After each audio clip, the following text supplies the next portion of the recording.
रास्ता को गले बीजेडी तरफ आम आमर मत अति स्पष्ट मत गुहारि रखी तो प्रसंग होउची जे आमर प्रतिवाद रे साधारण लोक जिते प्रतिवाद करने को आगे आसिले सेतेबेले सेई रेवेन्सा विश्वविद्यालय 3 जन छात्र श्रीयुक्त ओमकेश राय जे होचंदी मान्यवर विधायक चांदवाली विधानसभा निर्वाचन मंडल क्रमागत निरवच्छिन्न भाव में तृतीय थर पर आज गृह प्रतिनिधित्व कर श्रीयुक्त लेनिन महांती विजु जनता दलर जे मुख्यपात्र भाव में दायित्व निर्वाह कर आउ जड़े बंधु श्रीयुक्त बबी ना गोटे एफआईआर दिगला एवं से एफआईआर को मालगोदाम थाना दरज करी विभिन्न दफा समेत प्रथम जो दफाटी लगे 1959 मसीहा आर्म्स एक्ट 27 धारा से बर्तमान आप जदि से एफआईआर को देखिए से एफआईआर को देखिले पढ़िले गोटे थर पढ़िले a casual reading of the FIR will lead to the conclusion that यह मिथ्या यह मनगढ़ा एवं यह राजनैतिक उद्देश्य प्रणोदित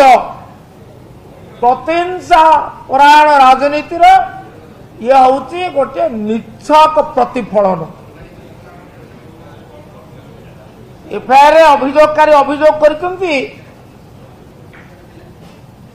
मु पढ़ी शुणई दौची जोड़िए धाड़ी से कहते आसामी माने विभिन्न प्रकार मारणास्त्र धरी आम मान को आक्रमण करने गोड़ाइबा फल आमे जीवन विकल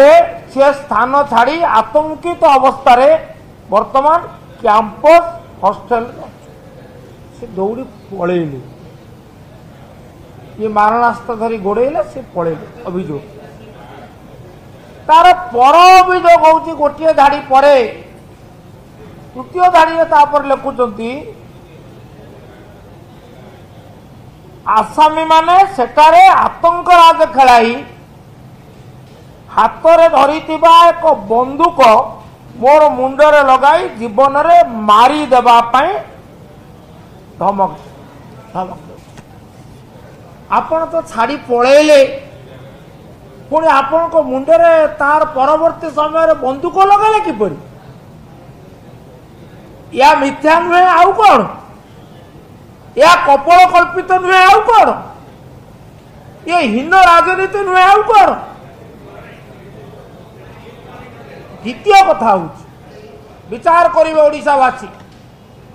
द्वितीय कथा हूँ आरंभ शेष पर्यंत पुलिस उपस्थित मालगोदाम थानार जी होती इन्स्पेक्टर से उपस्थित पुलिस उपस्थित रे आसामी माने मारणास्त्र धरी गोड़े आसामी माने बंदूक धरी मुंडरे लगाई मारी दबा को धमक देले पुलिस कौन करता मारणास्त्र तो आप धरी पारे ना यह अपराध व्यवहार कर तो द्वितीय धरी पारे ना you can not carry fire arms that is prohibited under the law से तो धरी पारि पुलिस थाई दीर्घ समय पारादीप निर्वाचन मंडली कुजंग ब्लॉक रे